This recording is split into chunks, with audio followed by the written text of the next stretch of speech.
YouTube says it has had enough of vaccine misinformation on its site. And false stories from phony sites to run circles around major news outlets. Many people don't know the difference between something real and something created to deceive them. Open your eyes. If you've ever had this feeling that something was terribly wrong with the world that we lived in, but you couldn't figure out just what it was, then you've come to the right place. Secret societies, mystery religions, and the Illuminati have been controlling our reality since the beginning of time. But not anymore, because there is an awakening happening, and you are about to become a part of it. Wake up, because this is a call for an uprising. This is a call for an uprising. Welcome to today's show. I want to put these clips together so people out there can understand what's going on. I know a lot of you are trying to wake up people in your lives and wake up your friends and anybody that you know, or even a stranger on the street. And that's what I'm trying to do, and I'm sure that a lot of you are trying to do the same thing. One of the things that people don't seem to understand is what is happening with humanity as a whole, and how they are trying to connect human beings to the internet. People hear that and they're like, yeah, okay, they're trying to connect me to the internet. And then when it happens, of course, they'll never acknowledge that we all warned about it, and they'll go along with it because they'll be told the wonderful benefits of it, of, you know, living forever and not getting diseases and all this stuff. But it's the internet of humans, and 6G is going to be where this happens. 6G is going to be in place by 2030. That is the plan. And 6G is pretty much the end. This is connecting everything to technology. This is not just connecting cars. This is not just connecting your home. This is connecting you. And I want to show you some clips here where we see Klaus Schwab and we see many others talking about the internet of humans. Humans will be hackable. Humans will be no longer human because they will mix their DNA, which we're seeing already, with nanobots. They will be mixing themselves, a mixing of iron and clay like the Bible talks about. That is what's going down, and it's happening already. This is what their plan is. And if you don't believe me, listen to it out of the horse's rear ends as well. Because these are the people that you're going to see talking who speak at conferences at the World Economic Forum and other places, the World Government Summit, along with your presidents, your world leaders, and your celebrities who all attend, from Joe Biden to Donald Trump. It doesn't matter what side of the fake pendulum they're on. They're meeting with these people, and these are the ideas that these people have for the world. And your government puppets, your actors in government, are going to be the ones that get this pushed across by destroying what's going on in the world now. And like the phoenix rising from the ashes, that is what their plan is, to come in and save the day and to connect humans to the internet and tell everybody out there that it's the new evolution of humanity. Live forever, don't get sick, and of course, be one with each other. And then the big political and economic question of the 21st century will be, what do we need humans for? Or at least, what do we need so many humans for? Do you have an answer in the book? At present, the best guess we have is keep them happy with drugs and computer games. Can you imagine that in 10 years when we are sitting here, we have an implant in our brains, and I can immediately feel, because you all will have implants, and we measure your brain waves, and I can immediately tell you how the people react, or I can feel how the people react to your answers. Is it imaginable? I think that is imaginable. I think I think, you know, you can imagine that. You can imagine, well, you're going to be sort of transplanted into, you know, the internet, so to speak, to live forever in a digital realm. You know, you can imagine that, you know, you just in your biological incarnation are going to live to be some, you know, very long age. I just would like to highlight what you said about the European Chips Act, because it's an important step to create the physical brain for digitalization and to have it located to a certain extent in Europe. And then we're going to do a little Q&A, questions from the audience, and that'll be a wrap, and you'll leave enlightened and excited. So first off, a video. It's going to make you see the future and understand a wonderful future where we can use brainwaves to fight crime, be more productive, and find love. Let's roll. You're in the zone. Even you can't believe how productive you've been. Your memo is finished, your inbox is under control, and you're feeling sharper than you have in a decade. Sensing your joy, your playlist shifts to your favorite song, sending chills up your spine as the music begins to play. You glance at the program running in the background on your computer screen and notice a now familiar sight that appears whenever you're overloaded with pleasure. Your theta brainwave activity decreasing in the temporal regions of your brain. You mentally move the cursor to the left and scroll through your brain data over the past few hours. You can see your stress levels rising as the deadline to finish your memo approached, causing a peak in your beta brainwave activity right before an alert popped up, telling you to take a brain break. But what's that unusual change in your brain activity when you're asleep? It started earlier in the month. You send a text message to your doctor with a mental swipe of your cursor. Could you take a quick look at my brain data? Anything to worry about? Your mind starts to wander to the new colleague on your team, whom you know you shouldn't be daydreaming about, given the policy against intra-office romance. But you can't help fantasizing just a little. But then you start to worry that your boss will notice your amorous feelings when she checks your brain activity and shift your attention back to the present. You breathe a sigh of relief when the email she sends you later that day congratulates you on your brain metrics from the past quarter, which have earned you another performance bonus. You head home jamming to the music with your work-issued brain-sensing earbuds still in.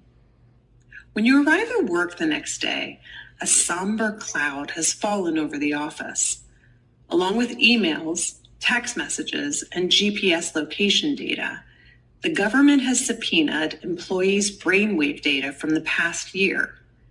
They have compelling evidence that one of your coworkers has committed massive wire fraud. Now, they're looking for his co-conspirators.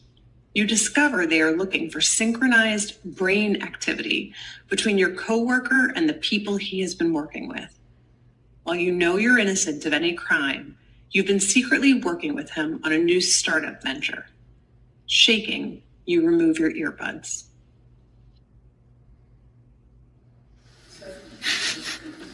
What do you think? Is it a future you're ready for? You may be surprised to learn that it's a future that has already arrived. Everything in that video that you just saw is based on technology that is already here today. Artificial intelligence has enabled advances in decoding brain activity in ways that we never before thought possible.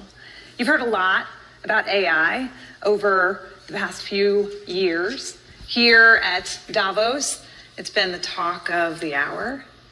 But I want to talk about it in a different way, which is the ability to decode brainwave activity. After all, what you think, what you feel, it's all just data. Data that in large patterns can be decoded using artificial intelligence. Consider this, the average person thinks thousands of thoughts each day. As a thought takes form, like a math calculation, you're happy, you're tired, you're hungry, you're elated. Neurons are firing in your brain, emitting tiny electrical discharges. As a particular thought takes form, hundreds of thousands of neurons fire in characteristic patterns that can be decoded with EEG, or electroencephalography, and AI-powered devices. In fact, what you're seeing here is my brain activity while I'm wearing a simple device like the one on the right. We're not talking about implanted devices of the future. I'm talking about wearable devices that are like Fitbits for your brain. The Internet of Bodies, an ecosystem of internet-connected devices that can alter the capabilities of our bodies, collect personal, intimate data about us so we can learn more about and improve ourselves. We're currently living in an era that's defined by what people are calling the Internet of Things. The Internet of Things. Many devices are moving onto and into our bodies. There's a small but growing movement of people who are early adopters of radical technologies like self-implanted devices. I met a man named Aaron who had about 7 microchips implanted in various parts of his hands. These chips are about the size of a grain of rice and are implanted just under the surface of the skin with an enormous syringe. Aaron was able to unlock his smart front door with 1 microchip and scan another chip with his phone and pull up his personal website. Some of you might start Googling where you can get your microchip implanted, but others of you are probably a bit more cautious about the idea. Even though it's a proven safe technology, it's basically the same technology we use to chip our dogs and cats. The difference of this fourth industrial revolution is it doesn't change what you are doing. It changes you. If you take a genetic editing, just as an example, it's you who are changed. And of course, this has a big impact on your identity. And offers certain kinds of possibilities that have to be careful about. You know, when you began to do that kind of gene editing, some people worry that you are changing what it means to be human. That's the problem. And of course, the new industrial revolution offers us many opportunities, but it raises manifold questions on the ethical, but even legal implications. And we have to be prepared for it, and that's what we want to do in Davos next year. Talk about technology and how the ways it can be deployed, that contribute to growth rather than exacerbate unemployment. How will that implement itself? It's a big question mark because there is a fear that technology, robots, just to take one you gain productivity from machines. Exactly, and it replaces maybe the workforce or jobs faster than we can replace them with new jobs. Not everybody can be a robot polisher and so on, so there will be new jobs. I think the most important thing to know about living in the 21st century is that humans are now hackable animals. To hack a human being means to understand that human better than he or she understand themselves. In the 20th century, wireless technology integrated with the human body was nothing more than science fiction. But today, Wi-Fi connected devices like heart rate monitors and sleep trackers have become common parts of American life. How has bionic technology evolved so quickly from science fiction to reality? And what could this Internet of Bodies mean for our lives moving forward? RAND researchers are studying this phenomenon and what consumers and policymakers need to know as we veer into uncharted territory. The Internet of Bodies, or IOB, is actually an ecosystem. It's a bunch of devices that are connected to the internet that contain software and that either collect personal health data about you or can alter the body's function. We think of the Internet of Bodies as this collection of all these devices as well as all the data that the devices are gathering about you. And in healthcare, Internet of Bodies has been around for quite a while. With the advent of the internet, it makes a lot of sense to connect your pacemaker to the internet so that your doctor can be automatically notified if something weird happens, if there's an anomaly. It's natural in a lot of ways to want to understand more about your body, how it functions, how well it's doing. IOB devices could revolutionize healthcare. Unprecedented amounts of personal health data could inform treatment plans that are completely tailored to a patient's needs. There are pills now that have an electronic sensor that let a healthcare provider know whether you have taken the medication. Other things like precision medicine. So precision medicine is the idea of creating pharmaceuticals or treatment like specifically for your body, for your personalized treatment. And I think IOB could really help with that because nowadays a lot of healthcare is based more on, average reactions, whereas with data from IOB devices, you might be able to really more precisely treat a certain disease. But the Internet of Bodies won't be a cure-all.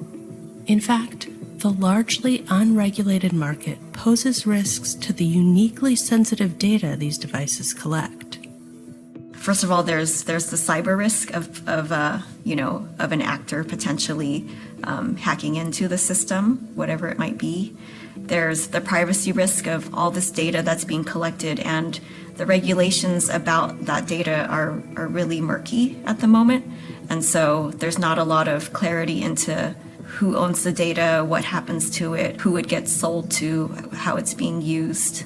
And there's even potentially national security and global security risks. A few examples of these risks have already played out in real life. For instance, in 2018, highly sensitive information about U.S. military activity and base locations was inadvertently revealed by soldiers' fitness trackers. So, this is a pivotal moment.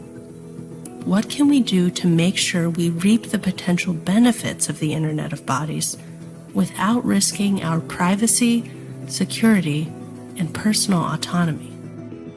Consumers should be wary of IoB devices because as it's becoming more and more popular, all of this intimate data is being collected, arguably more intimate data than we've ever really recorded before. There's no clarity on what is being done with that data. You know, with an old mechanical pacemaker, there's no data that was being collected and stored, and you could look at a history of someone's heart rhythms. Because policy tends to lag behind innovative technologies like this, it's probably up to the consumers and to the healthcare patients to really be aware of the devices that they're using and what is happening to their data, and to know what the regulations are in their particular state, because it does vary so much state by state. Even if you think you're not interesting or that nothing will happen with your data, there are a lot of unknowns that I think we need to be careful about. And that's one of the reasons, too, you hear about all this talk about oneness and togetherness. These are all trigger terms you hear, like universal love. We always hear them talk about. There's certain words, right? We hear one. There's thousands of songs about one. There's thousands of songs about love.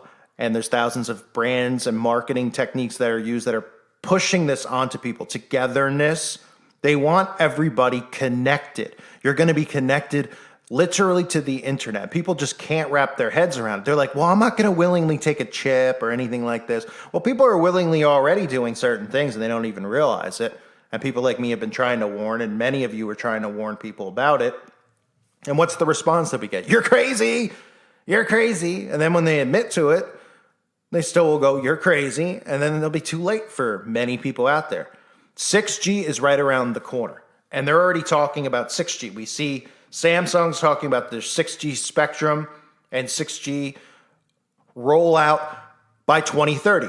Well, wow, that's a convenient number since we know Agenda 2030 is real and it's in effect. And before we get to 2030, there's going to be lots of crazy, chaotic things that occur to get people on board, because the common person hears this stuff and they go, I'm not going to do that. I'm never going to do that. Oh, yeah, well, when you don't have food and you don't have water and you don't have income and you don't have any of this stuff, you will comply eventually, because you will tell yourself, a lot of people will convince themselves that it's not the mark.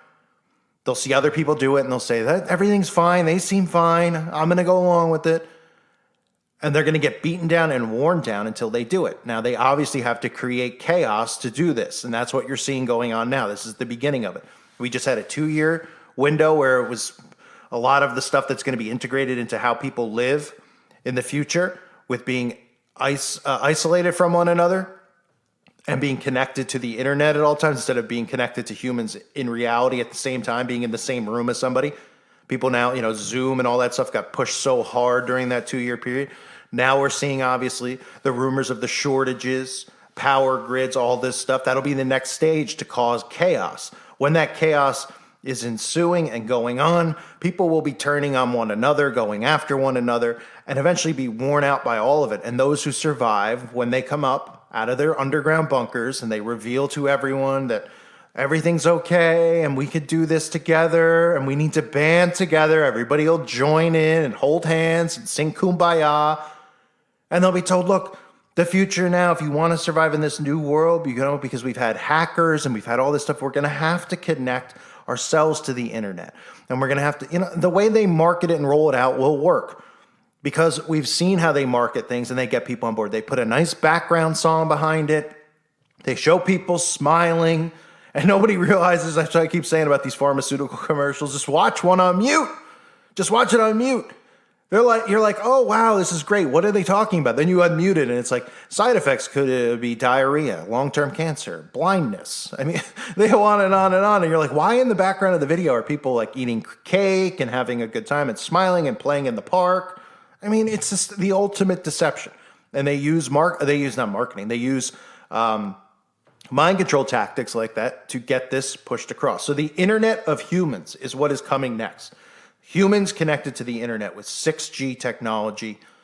And you think it's bad now, it's going to be 10 times worse. Over the next few years, I guarantee you're going to start hearing about more and more car accidents, which are extreme. The problem that we're having with car accidents is that, one, we have people who are potioned up driving, who are completely just, well, I can't get into that here, but I think a lot of people have noticed. And two, you have these zombies who text and drive, who swerve lanes.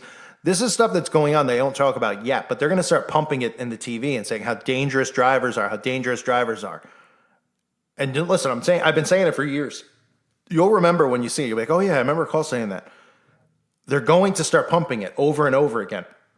Spike in car accidents. It's dangerous to go out and drive, making people afraid to go out and drive because people are reckless on the road. People can't drive. People are texting.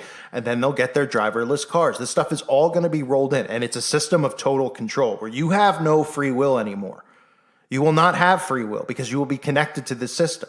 You will give up free will, which means you will give up the right to be human, which means you will indeed be taking the mark because you will no longer be a product of God. You will no longer be a creation of God. You'll be creation of this beast system. And you'll be completely under the control of the world government, which is controlled, of course, by Satan. People think that's insane.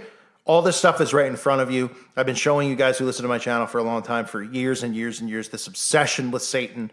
I mean, I could cover, a basic music video to, plots in all these movies to actual government leaders like Joe Biden talking about rituals and Satan and all this stuff. I mean, it's everywhere as people are on autopilot and they're refusing to see it. But this is the Internet of Humans. This is what the future will look like, a human internet where everyone is connected. And that's why you hear these terms like connected and oneness. And of course, this will be completely hackable. This will be hackable because guess who will be hacking you? The devil himself. I thank you guys for being here. I hope you're doing well. God bless you and your families.